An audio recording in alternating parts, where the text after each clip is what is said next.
আসসালামু আলাইকুম mister and Mrs Rahman cook হাউসে আপনাদের সবাইকে আমন্ত্রণ জানাচ্ছি। আজকে আমি আপনাদের সাথে শেয়ার করব কাঁচা আমের ঝুরি আচার। কাঁচা আমের ঝুরি আচার কার না পছন্দ বলুন? ভর্তা ভাত ভুনা খিচুড়ির সাথে যেন অমৃত খেয়ে নিলাম। শুরু থেকে শেষ পর্যন্ত অবশ্যই আমার ভিডিওটা দেখতে থাকবেন, আশা করছি আপনারা উপকৃত হবেন। আর আমার চ্যানেলটাকে সাবস্ক্রাইব করে আমাদের পাশে থাকবেন। এখানে আমি 2টা কাঁচা আম নিয়েছি। কাঁচা আমটা খুব ঝুরি ঝুরি করে কাটতে হবে। এভাবে দাগ কষে কষে আমি একদম ঝুরি ঝুরি করে কেটে নেব। এই যে এভাবে সবগুলো আম আমি একদম ঝুরি ঝুরি করে কেটে নেব। ঠিক এভাবে আমগুলো ঝুরি করে নিতে হবে। তারপর এর মধ্যে আমি দিয়ে দিব রসুন।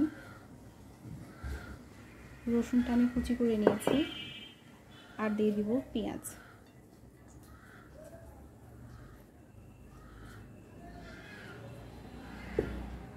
তারপর এখানে দিয়ে দিব স্বাদ মতো লবণ।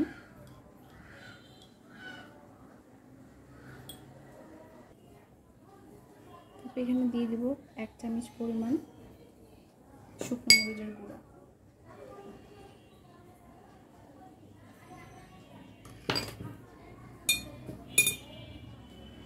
আর এখানে আমি 5 ফোড়ন গুঁড়ো নিয়েছি।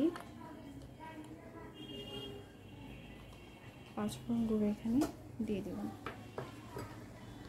আর দিয়ে দিব বিট লবণ।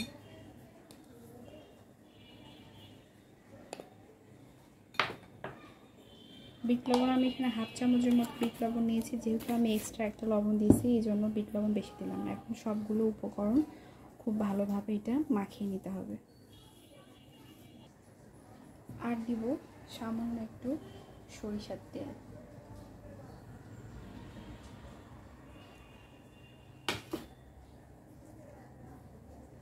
তেলটা দেওয়ার পর খুব ভালোভাবে সবগুলো মাখিয়ে নিতে হবে।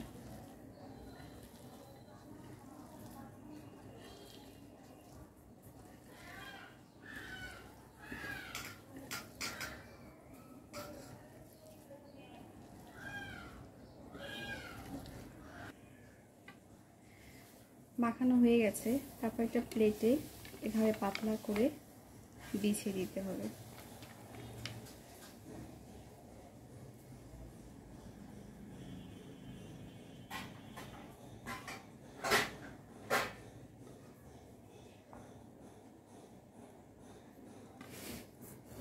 এভাবে 2 প্লেটে এভাবে পাতলা করে আমি বিছিয়ে দেব। দেওয়ার পর এটা একদিনে রোদ দিতে হবে। 2-3 দিন দেওয়া যাবে না। যখন একটা হালকা একটু এটা রস শুকে আসবে তখন এটা ভাববেন যেটা হয়ে গেছে। ঝুরি আমগুলো রোদ দেওয়া হয়ে গেছে। আপনাদেরকে একটু কাছ থেকে দেখাই দিই। আমি এটা একদিনে রোদ দিয়েছি। আর এটা রোদ দিয়ে অবশ্যই এটা একদমই শক্ত করে শুকানো যাবে না, একটু নরম নরম থাকতে হবে। দেখুন এই যে ভাজানো যাচ্ছে, ঠিক এরকম ভাবে এটা শুকিয়ে নিতে হবে। রোদ কম বেশি হলে যদি একদিন রোদে না হয় আর একদিনে রোদে দিবেন, সেটা হাফ দিন লাগবে না। অবশ্যই খেয়াল রাখবেন যেন এটা একদম শুকিয়ে যেন মুচমুচা না হয়, এই যে এরকম যেন নরম নরম যেন থাকে। মুচমুচা হলে তখন সে আচারটা খেতে ভালো লাগবে না। এখন আমি একটা কাচের বয়ামে আমি সবগুলো আমটা দিয়ে দিব।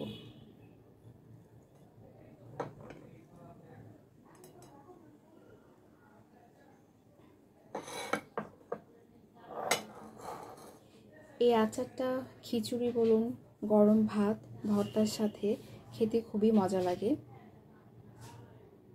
কাচের বয়ামে এখন খুব ভালোভাবে এটা ভরে নিতে হবে।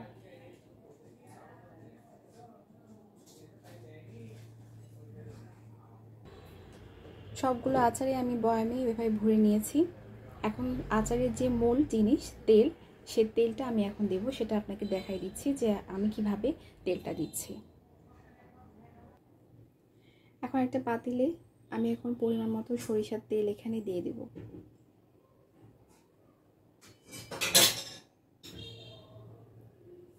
আচারে একটু তেল বেশি লাগে, আমি এখানে সরিষার তেল পরিমাণ মতো দিয়ে দিলাম। তেলটা অবশ্যই খুব ভালোভাবে গরম হতে হবে। তেলটা খুব ভালোভাবে গরম কীভাবে হচ্ছে আপনারা বুঝতে পারবেন, যখন চামচে যখন নাড়বেন, সরিষার তেল কিন্তু সচরাচর ঘন হয়, খুবই ঘন। যখন দেখবেন যেভাবে যে ঘনটা যখন কাটে নাই, তখন বুঝবেন তেলটা ভালো মতো গরম হয় না। যখন পুরোপুরিভাবে ভালো মতো গরম হয়ে যাবে, তখন এটা খুব পাতলা হয়ে যাবে, তখন বুঝবেন যে তেলটা খুব ভালোভাবে গরম হয়ে গেছে। আর যখন এটার উপর দিয়ে ধোয়া হবে, তখন এটা চুলা অফ করে দিতে হবে। তেল গরম হয়ে গেছে, আমি এখানে একটা সাপোর্ট নিয়েছি যেন তেলটা গড়ে গড়ে যেন নিচে না পড়ে। তো আস্তে আস্তে তেলটা আমি এখানে ঢালবো।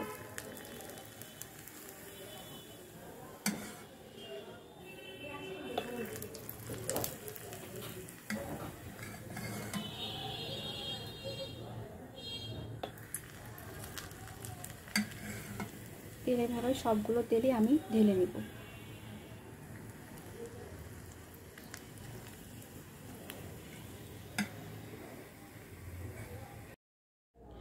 আচারে তেল দেওয়া হয়ে গেছে। আমি এখানে 2টা শুকনো মরিচও দিয়েছি, আপনাদেরকে দেখানো হয় নাই। দেখুন কতটা সুন্দর লাগছে। তো আপনারা বাসায় করে খাবেন আর অবশ্যই আমাকে কমেন্টে জানাবেন।